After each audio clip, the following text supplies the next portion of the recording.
Ladies and gentlemen, welcome back to another episode of Uncommon News, where we cover important topics that are unlikely to appear in the mainstream media. Please excuse me for being a few minutes late. I had some problems with the little one tonight, putting him to sleep.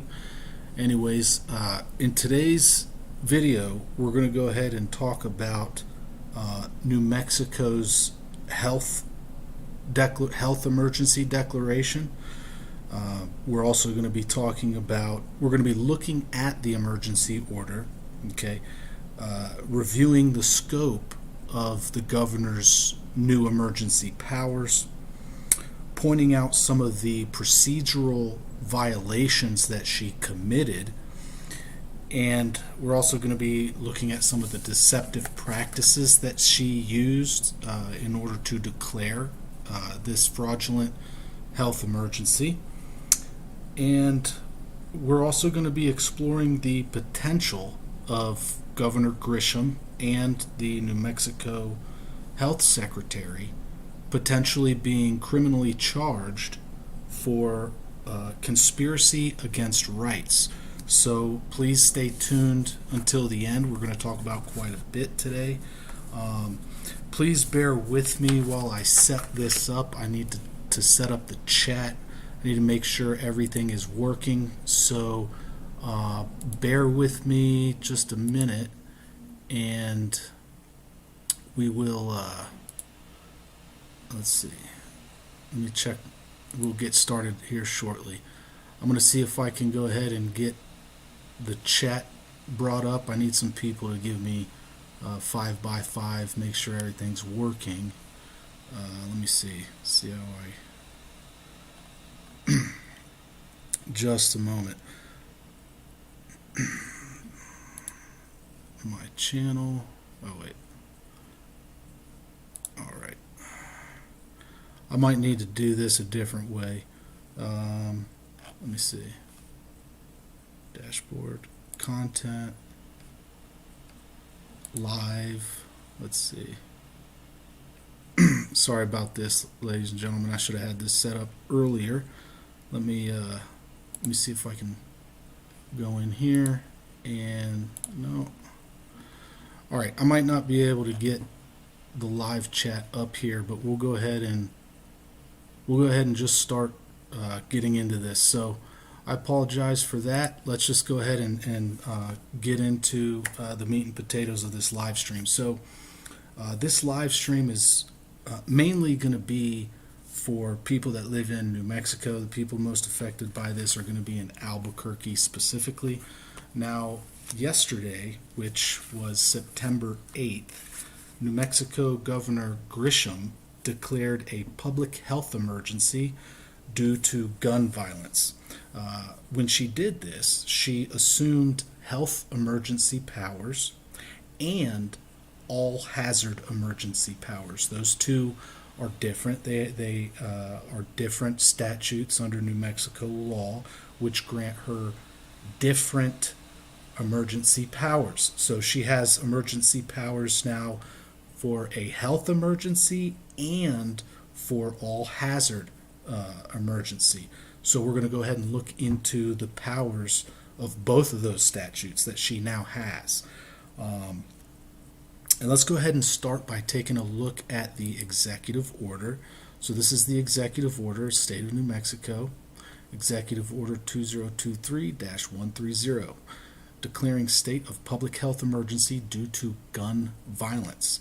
Whereas New Mexico consistently has some of the highest rates of gun violence in the nation, the rate of gun deaths in New Mexico increased 43% from 2009 to 2018, compared to an 18% increase over the same time period nationwide. Whereas, so this is before her, tenure, 2009 to 2018, right? That's not current. So she's referring to something that was 5 years ago, data which was over 5 years ago. So, whereas New Mexico has recently experienced an increasing amount of mass shootings, including mass shootings in Farmington and Red River this year. So let's get down to, so this is how she says it is affecting public health. Okay, the impact of gun violence extends beyond physical injuries and fatalities, causing emotional trauma, economic burdens, and long-lasting consequences for those affected individuals and their family. So that right there is the health portion of her justifying a health emergency, as far as I could see here. So increasing number of gunshot victims strains on our already overburdened healthcare system and places undue pressure on medical professionals and resources. So part of the procedural requirement for her to be able to declare a public health emergency is that she's required by law to consult with the Secretary of the Department of Health, okay? And she did that, right? She appointed him, Patrick Allen, I believe is his name. He was also a health director, I think, in Oregon, and he resigned for mismanagement of COVID-19, if I'm not mistaken. So now, take very close attention to this next statement that she says here. Whereas and this is how she justifies giving herself all hazard emergency powers, which is another set of emergency powers that she has assumed. Okay, and we're going to talk about why this is a procedural violation here. She's not allowed to do this according to the law. Whereas the foregoing situation also constitutes a man-made disaster causing or threatening widespread physical or economic harm that is beyond local control and requiring the resources of state pursuant to All Hazard Emergency Management Act. Now, she did grant herself these emergency powers by consulting with the Secretary of the Department of Health. Okay, that's not how she's authorized to be granted these emergency powers under the All Hazard Emergency Management Act. In order to be granted those powers under the All Hazard Emergency Management Act, she's required to be requested. The mayors, the sheriff, or the legislators of different towns are required to ask her for her assistance. That's how she's granted those. But from what I could find, no one asked her for her assistance, and we'll get into that. I'll show you specifically in the law where it says that. So, okay, let's see. Now let's go ahead and go down here. The Department of Public Health, Department of Homeland Security, Emergency Management, and Department of Public Safety shall immediately begin collaborating with my office to provide an effective and coordinated response to this public health emergency. So this is where she, assigns $750,000 for the Department of Homeland Security, and all mayors, sheriffs, members of governing bodies of municipalities or counties are encouraged to request, if necessary, emergency proclamation implementation of temporary additional restrictions to address the public health emergency pursuant to the Riot Control Act. All political subdivisions of the state shall comply with and enforce all directives issued pursuant to this order. So stay tuned for her directives that are going to be issued pursuant to this. Now, in this public broadcast that she gave yesterday, this public notice that she gave on KOB4, she said that she was going to suspend your right to bear arms outside of your residence. Now, the all hazard emergency supposedly grants her the right to do that, but I'm saying that the way in which she granted her the powers under the All Hazard Emergency Act was against violated the procedure, and we'll get into that. But the public health emergency powers do not grant her the authority to do that. Nowhere in the Health Emergency Act could I find that. And not just that, but it also goes against the Second Amendment right to keep and bear arms and the Bruin decision. But let's go ahead and not just that, but if this epidemic that she wants to call it of gun violence was so serious, why is she not taking into account the consistent increase in car accident fatalities in New Mexico? As you can see, I mean, it's gone up, and this is more recent data than what she even referred to in her declaration. This goes up to 2021, and we can see a steady increase. So why is she not banning people driving their cars outside of their residence? Anyways, that's a little side note there, but still, it's, I think, pertinent.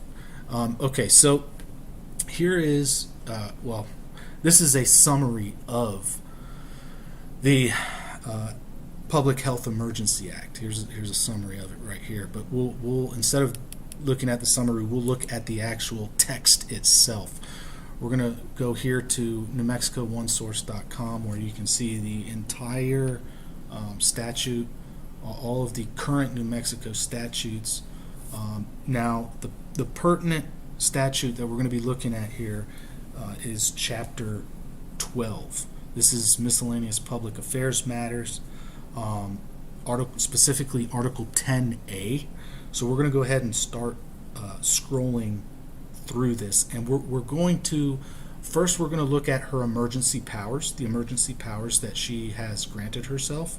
Okay, and then we're going to look specifically at the violations that she committed, the procedural violations that she committed in granting herself these powers. So if you know anyone in the New Mexico Republican Party, or maybe a sheriff, or some influential person in New Mexico, specifically Albuquerque, get this information to them. Take notes. I will do a summary at the end of the violations specifically. That way you can have a very quick reference guide that you can just give to the pertinent players here.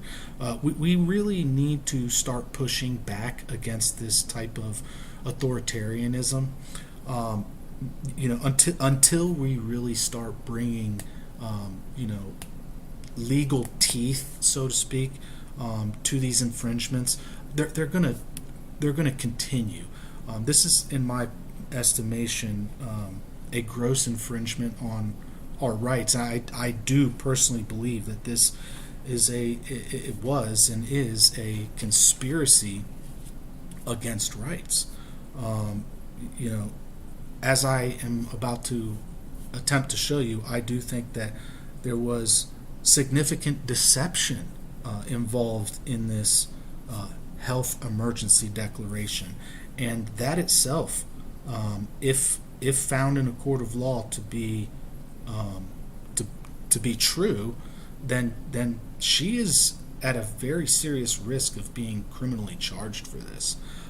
So I'm going to go ahead and lay it out to you in today's live stream, and hopefully the pertinent parties can take this information and roll with it, because we really need to start pushing back against this kind of stuff. It's really gotten out of hand.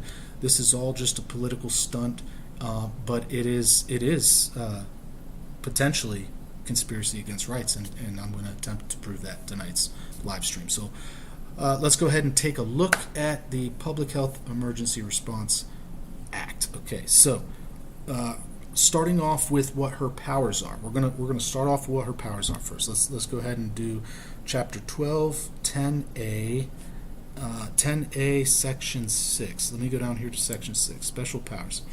All right, so essentially, I'm going to just, for brevity, I'm going to summarize this.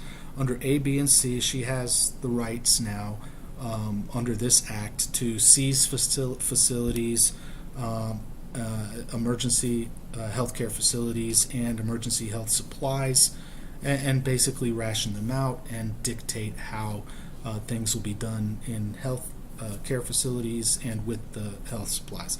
She also has the ability now to regulate the sale and distribution and allocation of all health care related supplies, and implement measures to dispose of human remains. If you want to read it, you can go ahead and pause the video and read it. It's all right here. Now let's go to the All Hazards Emergency Act. We'll have to actually, you know what, I think I have it over here. Well, yep, we'll scroll here, and then we'll go over to Section 4. These are her powers under the All Hazard Emergency Act. The governor shall have general direction and control of the activities of the Homeland Security Emergency Management Department, and shall be responsible for carrying out the provisions of All Hazard Emergency Management Act. And in the event of any man-made or natural disaster causing or threatening widespread physical or economic harm that is beyond local control and requiring the resources of the state, shall exercise direction and control over any and all state forces and resources engaged in emergency operations or related to all hazard emergency management functions within the state. B. In carrying out the provisions of All Hazard Emergency Management Act, the governor is authorized to cooperate with federal government and agree to carry out hazard emergency management responsibilities, amend, rescind necessary orders, rules, and procedures to carry out the provisions. But this is, so Section 4 is basically her authority to work with other agencies and things of that matter. The emergency restrictions in Section 18 is what you're probably most interested in hearing. These are what she's allowed, how she's allowed to affect your daily life now. Let's see. During the existence of a state of emergency, the governor may, by proclamation, and you want to read all of this, you can pause and read all of it, prohibit any person being on the public streets of public parks or at any public place during the hours proclaimed by the governor to be a period of curfew. So she can set curfews, which in reality, if let's say there was a specific part of town which had a turf war or a gang war, I wouldn't so much be against this curfew, so to speak, in that specific part of town, but that's not what she's doing. She's attempting to usurp the Second Amendment and literally take people's right to bear arms away from the entire city, right? It's not a specific location that she's targeting, which like downtown Albuquerque where all the violence is. No, it's the whole city, and the law-abiding citizens are not allowed to carry their firearms outside of their residence. You think the criminals are going to listen to your decree? Are the criminals going to stop carrying their guns just because you told them not to? No, they're going to do what they want to do because they're criminals, right? So, anyways, any designated number of persons from assembling or gathering on public streets, public parks, or other open areas, either public or private, or in any public building. So she can revoke your right to assemble under this. Manufacture, transfer, use, possession, or transportation of any device or object designed to explode or produce uncontained combustion. The transportation, possession, or use of combustible, flammable, or explosive materials in a glass or uncapped container of any kind except in connection with the normal operation of motor vehicles, normal home use, or legitimate commercial use. Basically Molotov cocktails, right? So you can prohibit Molotov cocktails. Makes sense, right? The possession, here's the one that really concerns me, because she thinks that this is okay. It's even codified here in New Mexico law, but it was challenged successfully, or actually, the Bruin decision acknowledged the Second Amendment's supremacy here, right? To bear arms. The civilian, the American civilians all across the nation have the right to bear, which means to carry their firearms. And this part of New Mexico law right here, saying that New Mexico governor has the authority to usurp or infringe upon that right, which I would say is not the case. But not just that. So this is the part right here where she's attempting to derive. She's really gone on a far stretch here, right? It started off with the public health emergency powers, right?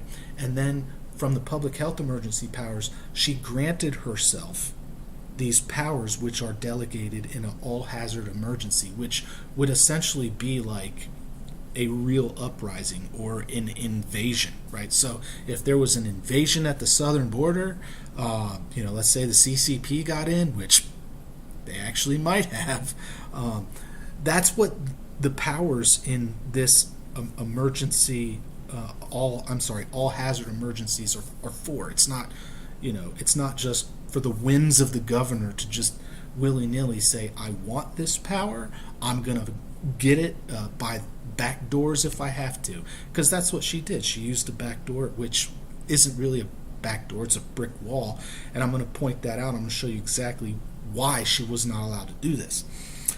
So those are her emergency powers now. The sale, purchase of dispensing alcoholic beverages, commodities, goods designated by the governor, the use of certain streets and highways, public, and other activities the governor reasonably believes should be prohibited to maintain life, property, public peace. So that's a brief summary, of her new powers now that she has attempted to grant herself. Now we're going to go ahead and get into what I believe are the violations that she has committed here. So first we're going to start off Chapter 12, Article 10A, Section 2, the purpose of the Health Emergency Act. So let's go over here. 10A, we're going to go here. So the purpose. I personally believe that she violated the purpose of the act. And let's take a look at what is the purpose of the act. Let's take a look at B, right? Let's see, purpose. A. Provide the state of New Mexico with the ability to manage public health emergencies in a manner that protects civil rights and the liberties of individual persons. So my question to you, to the viewers, right, is she using this act in a manner that protects civil rights and liberties, or is she using this act specifically in a manner that infringes upon civil rights and liberties? I would challenge that she is using this for the opposite reason that it was proposed, for its against its intended purpose, right? She is not using it in a manner that protects civil rights. She's attempting to exploit it for the purpose of violating civil rights and liberties. I think that is apparent. She said it herself during this public interview that she had, right? She said it herself that the reason she was doing this was to prevent people from carrying guns outside of their residence. I mean, basically, to summarize, not an exact quote, but watch it. It's an hour long. Put it on 2x speed. You can listen to the sob stories that they start off with, how the guy's son was next to a firefight and luckily no one died, so boo-hoo. But getting back to the violation here, right? The purpose of the act itself was to provide the state of New Mexico with the ability to manage public health emergencies in a manner that protects civil rights. If there really was a public health emergency, she would need to follow the scope and purpose of the act, which she's not. She's doing the exact opposite. She's invoking these powers for the specific purpose of violating civil rights and liberties. Okay? Now, let's go down to the next section and take a look at the definitions, which I believe those requirements were not met at all for this public health emergency. Let's take a look at section 3, definitions, right? We're going to go scroll down to G, right? Public health emergency, right? So this is the Public Health Emergency Act, okay? In order to declare a public health emergency, you need to meet the definition of a public health emergency. Let's take a look at what the definition of public health emergency is. G, right? This is chapter 12, article 10A, section 3. G. Public health emergency means the occurrence or imminent threat of exposure to an extremely dangerous condition or highly infectious or toxic agent, including a threatening communicable disease that poses imminent threat of substantial harm to the population of New Mexico or any portion thereof. Does it say anything whatsoever about riots? Does it say anything whatsoever about gun violence? No, it does not. So if the definition is very specific there, which obviously has to do with infectious diseases, toxic substances, or dangerous conditions, which obviously mean conditions of the body, right? Then the whole premise of her health emergency declaration on its face is illegitimate by the very definition of a public health emergency. What she has declared is not qualified as a public health emergency under the definition. The requirements of a public health emergency have not been met here. Now, I would say under the Public Health Emergency Act, she might legitimately be able to declare a public health emergency for fentanyl and do something like, I don't know, shut down the border, maybe stop all the illegal immigration and all the fentanyl coming through, killing your children. I would venture to say that more teenagers have probably died this year in New Mexico from fentanyl overdose than from getting shot. I don't have the statistics, but I'd be willing to place a very hefty wager on that.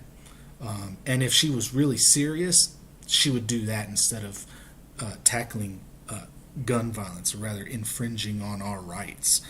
So I think that shows where her intentions really are. This is a political stunt, but I do believe that when she did this, she shot herself in the foot, and she might actually have put the shackles on, so to speak, on herself, quite literally.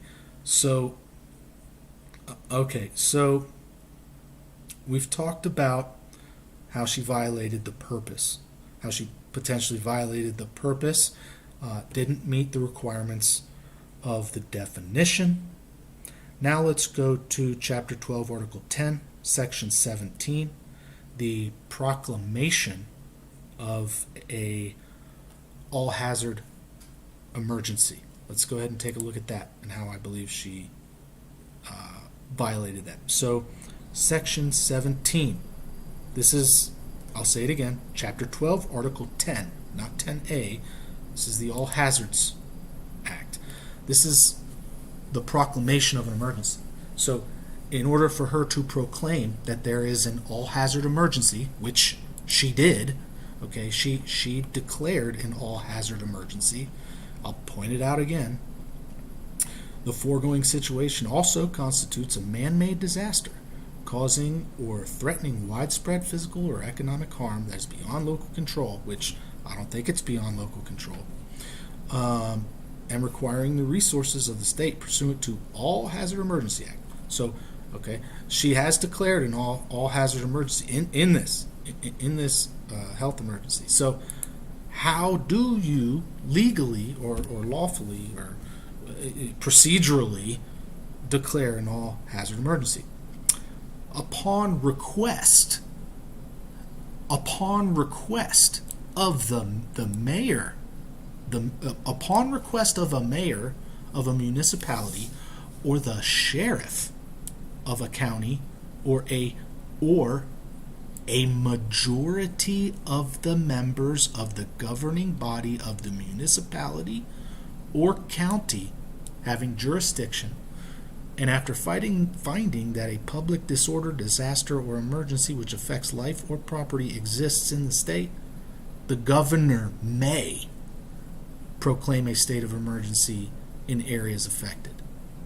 The proclamation becomes effective immediately upon its signing by the governor, but the governor shall give public notice of its content through the public press and other news media, which she did. But I did not see anywhere in her declaration where she was requested to do that.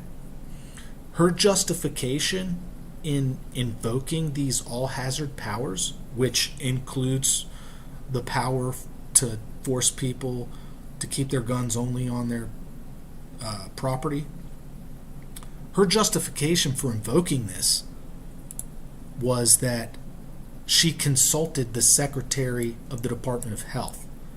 That's her justification in invoking the all-hazard emergency management powers.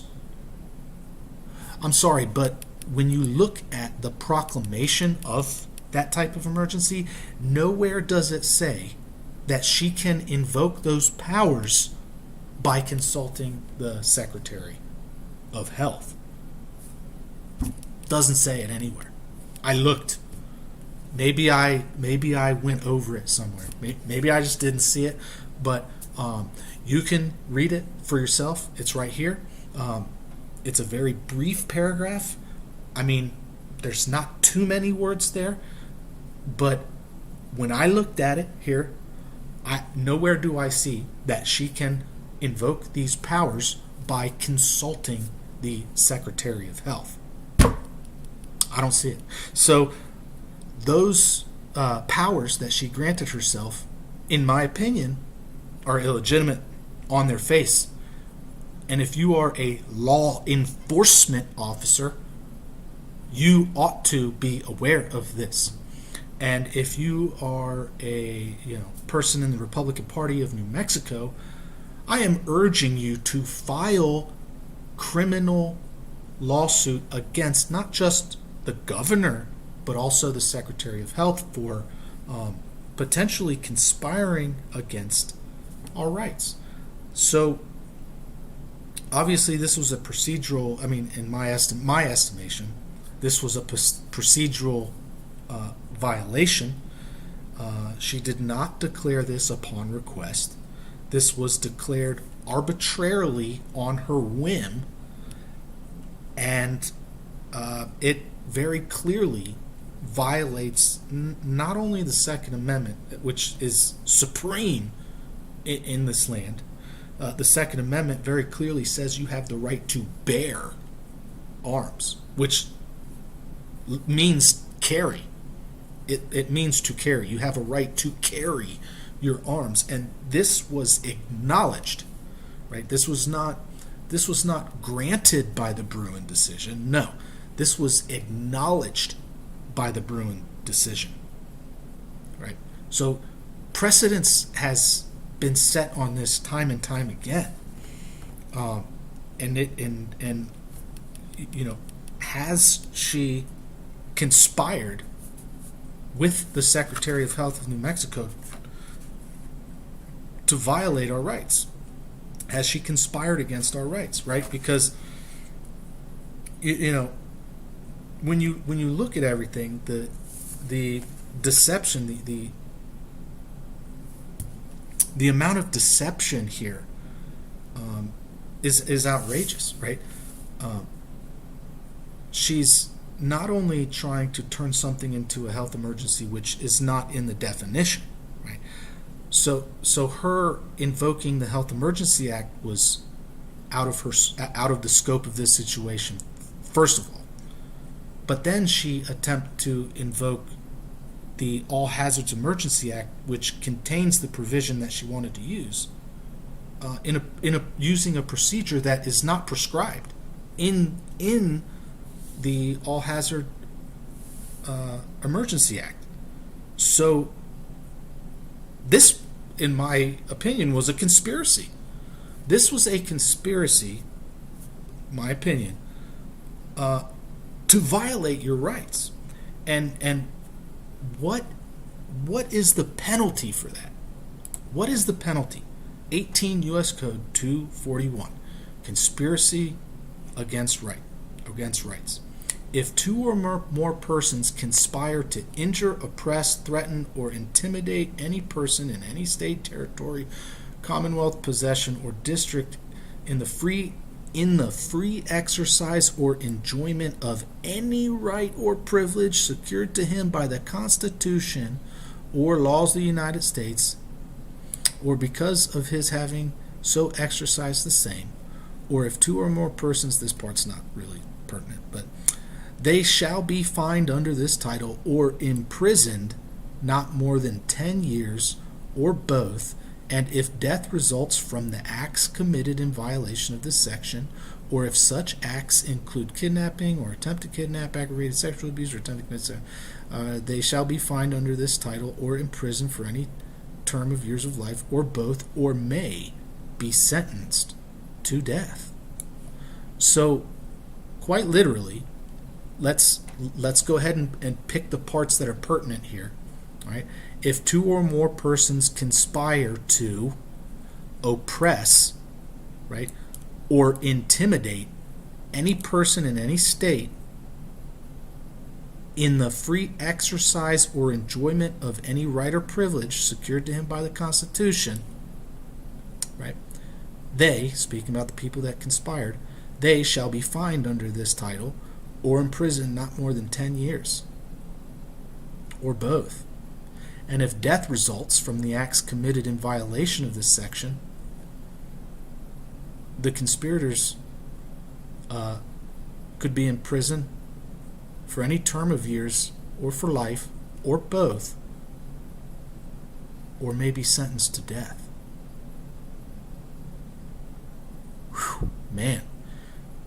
If someone gets killed because of this, I'll say it, because of this illegitimate emergency order, holy smokes, she's really skirting the line here. This is very serious. She's, in my opinion, she's putting herself in very, very dangerous waters here, because the law provides for the security of our rights. And if people try to come and violate our rights, there are very serious consequences that they may have to pay for that.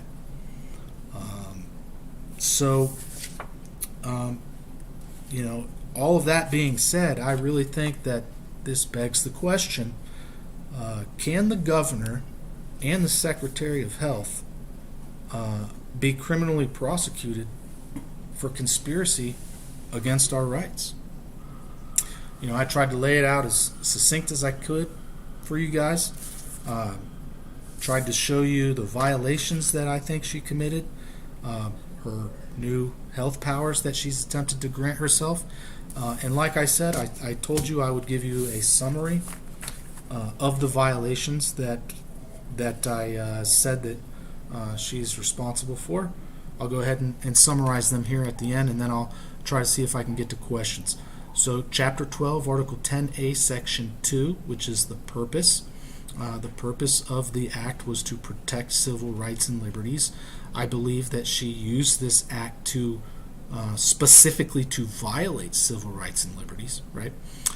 Then we're going to talk about Chapter 12, Article 10A, Section 3, the definitions. The requirements of those definitions, in my estimation, were not met at all, right? It's for public health emergencies, and that is, as it sounds, It has to do with health, so diseases, toxins being spread, things of that nature. It has nothing to do with riots or violence. The word violence was not in the definition of public health emergency whatsoever.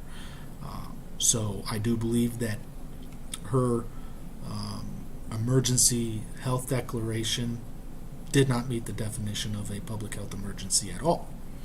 Then Chapter 12, Article 10, Section 17, the way in which she proclaimed a all-hazard emergency was not prescribed.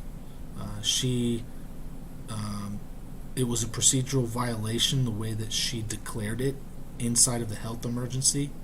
She deferred to the Secretary of Health in attempting to justify her invocation of the all-hazard emergency powers, which in New Mexico law would include the authority to force people not to carry their firearms in public, right? That's where that power comes from, supposedly, which I think is illegal or unlawful, but that's where she is attempting to get that power from, right?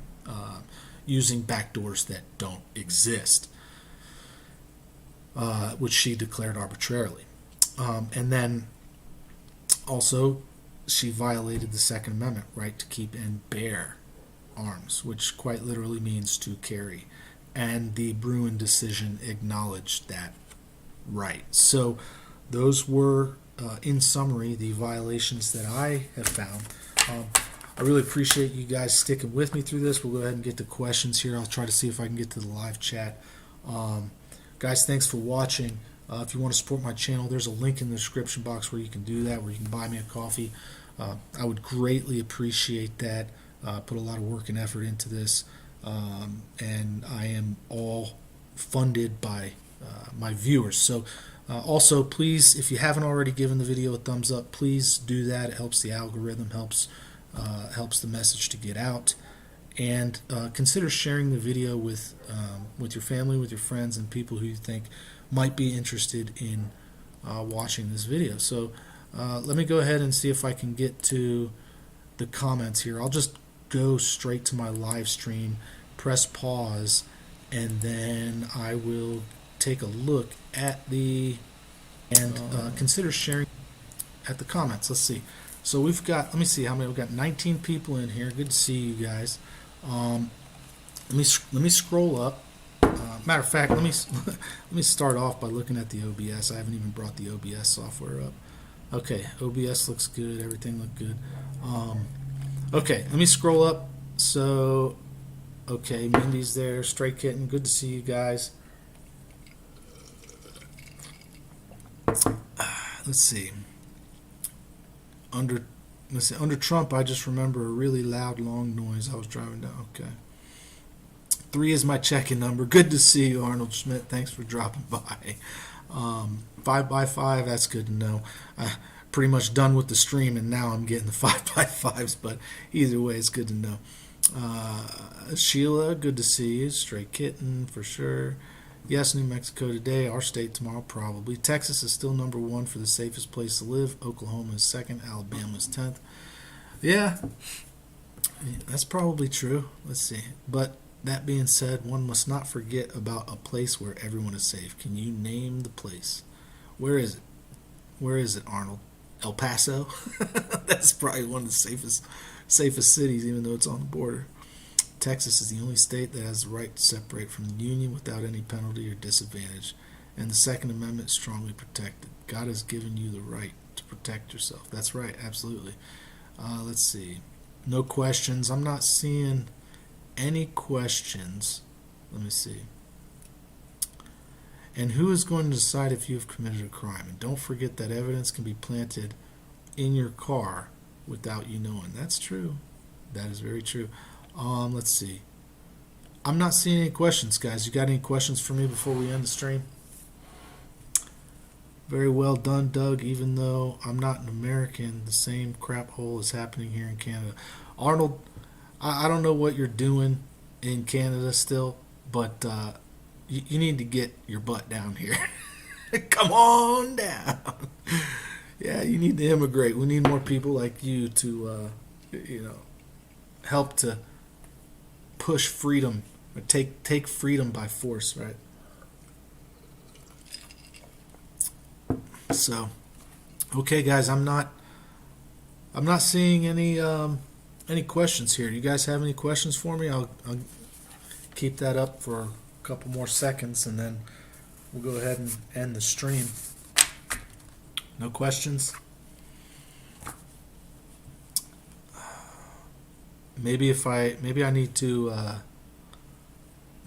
refresh the stream. Let's see. Arnold Schmidt. Doug, are you planning on moving out of El Paso? No, I'm not planning on it, but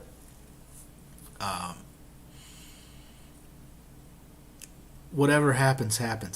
I think I'm not positive, but I think that our family might have a calling somewhere else in the near future. I've had dreams of going elsewhere to specific places. Whether those dreams were just a figment of my imagination or just random dreams or a calling, I don't know. We'll just leave it at that. But I do think I'll probably end up staying in El Paso. Actually, even though it's a Democrat stronghold, I actually kind of like it. It's a medium-sized city, but it has a small town feel. Things are pretty affordable here. There are very serious criminal elements here, but because we're on the border and they want to try to keep things under wrap, I think they kind of squash the petty stuff so that they can kind of get through here and into the interior with their product. They don't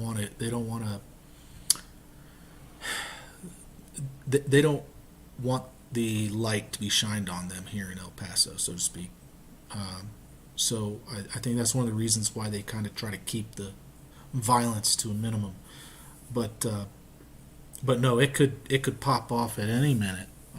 We have, at any given day, we could literally have 25,000 migrants just flood the city. I mean, things could get out of control pretty quickly. However, the police department here has been dealing with that for a very, very long time, and so they have procedures in place that they can enact even without the emergency declaration being ordered. They can squash stuff right away. I mean, I know this because I know people in the police department, so I feel safe here, right? And if I didn't feel safe, I'd be out. My family would be out. We'd be somewhere deeper into the interior. So I'll probably end up staying here. Thanks for the question. New days, old ways. Good to see you. Thanks for the congratulations. Appreciate it. Okay, where? Idaho, Spokane. Okay, so I was thinking Arizona. There's some places out in Arizona that I think will be able to ride out the pole shift, and not just that, but when you look at the water anomaly chart that NASA released early this year, it seems as though that's also part of where a lot more water is starting to accumulate. So I think Arizona would be a pretty good place to not just bug out to, but to set up a community that could withstand quite a bit of curveballs that could be potentially thrown our way. Even though it's kind of looks barren right now, there's still a significant potential in that area for let's just say agriculture, which is not so common. So things like amaranth, prickly pear, mesquite, palo verde, really the list goes on. I mean, you can toss donkeys out there. I mean, case in point, the American burro. You can toss donkeys out there and they'll survive on their own. So raising donkeys out there is going to be really easy. Raising quail out there is really easy. Raising chickens and things of that nature, super easy, definitely possible. And donkeys are a very resilient resource to have. If you need meat, they got meat. Donkey milk is the closest milk that you can get to human milk in its amino acid profile, its lipid content, and the amount of calories that it gives you. And what else was it? The vitamins and so amino acid profile, lipid, vitamin profile, and there was one other thing. Either way, donkey milk is perfect for baby milk. I mean, there's several studies that show that, and you can raise donkeys out in Arizona basically by just letting them loose. You let them loose, and they'll eat all the prickly pear. They literally dig wells out in the desert. If they don't have water, donkeys will dig a well. That's where the term asshole comes from. That's pretty funny, but it's true. So look it up. So anyways, what's donkey milk taste like? Just tastes like normal milk. It just tastes normal actually, but there's a lot of therapeutic use. We're going on. This is a total sidetrack from what we're. I guess so.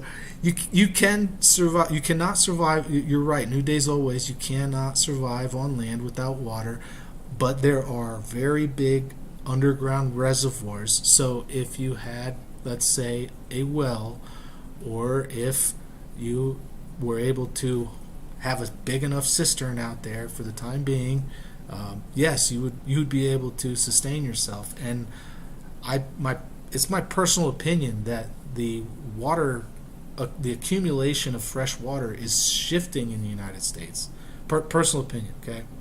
And it's shifting in this region that I'm in right here. That more water is starting to accumulate in the underground reservoirs. They're getting closer and closer to the surface.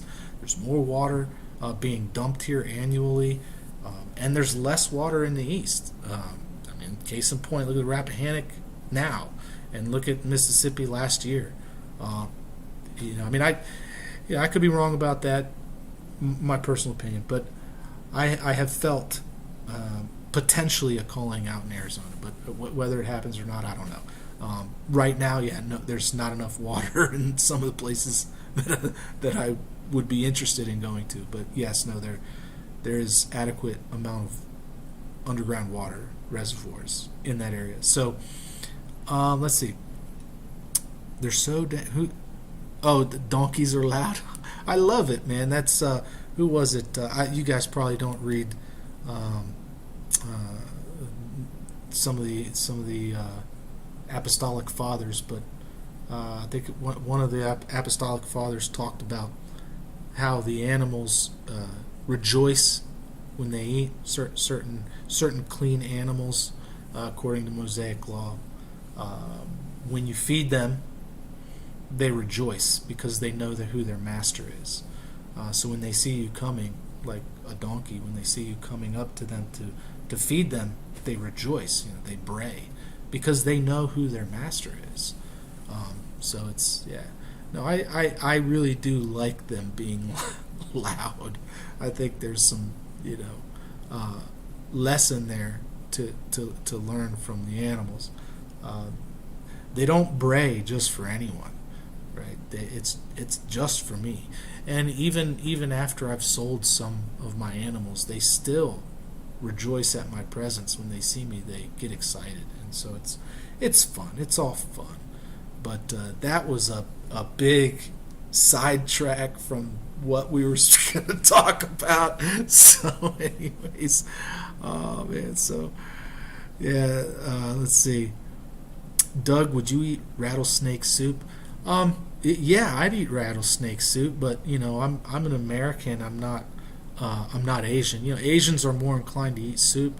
I'm more inclined to batter it and fry it up and see if I can eat it kind of like a fried chicken strip. That's probably what I'd do if I had to eat a rattlesnake, you better believe it. I'd fry that thing up. So, but I still haven't seen one the whole time I've been out here. Thank God, probably. I haven't seen a rattlesnake.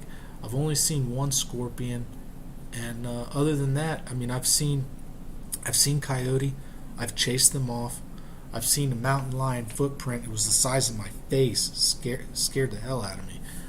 But no, I haven't. Oh! And just last week, I saw a dead hog on the side of the road, which really surprised me because the hogs, the wild boars, have not made their way to El Paso yet. But I saw one on Route 54 going south from Alamogordo to El Paso. So this was maybe like 4 or 5 miles north of Oro Grande.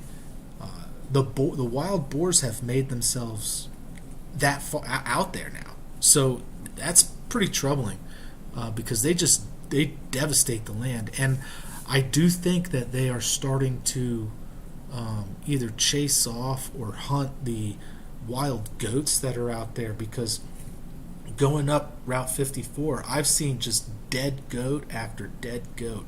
And these are massive goats, huge horns, huge racks, and they go to waste on the side of the road. Normally they're further out there by the mountains, but something has been drawing them away from the mountains and onto the road, and they're getting hit or something. I don't know if the boars are attacking them or what, but I've seen way too many of them on the side of the road lately. I've never seen that.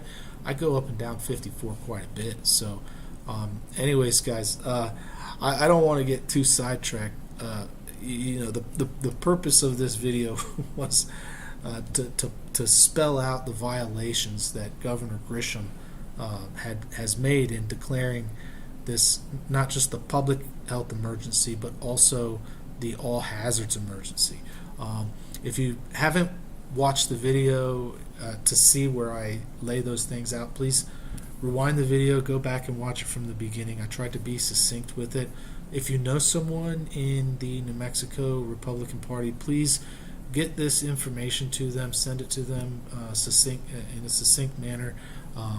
I'll go ahead and show you this card right here just to give you my notes one last time as a summary of the violations that I do believe she made here. Take a screenshot if you like, write them down. Please send them to anybody that you think might be able to file criminal charges against who I would say these two conspirators have done here, have attempted to do. They've attempted to conspire against our rights. So anyways, guys, I hope you liked the video. Put a lot of work and effort into it. On your way out, please don't forget to hit that thumbs up. You want to support the channel, there's a link in the description box where you can do that. Thanks for watching. Thanks for listening. And as always, don't forget,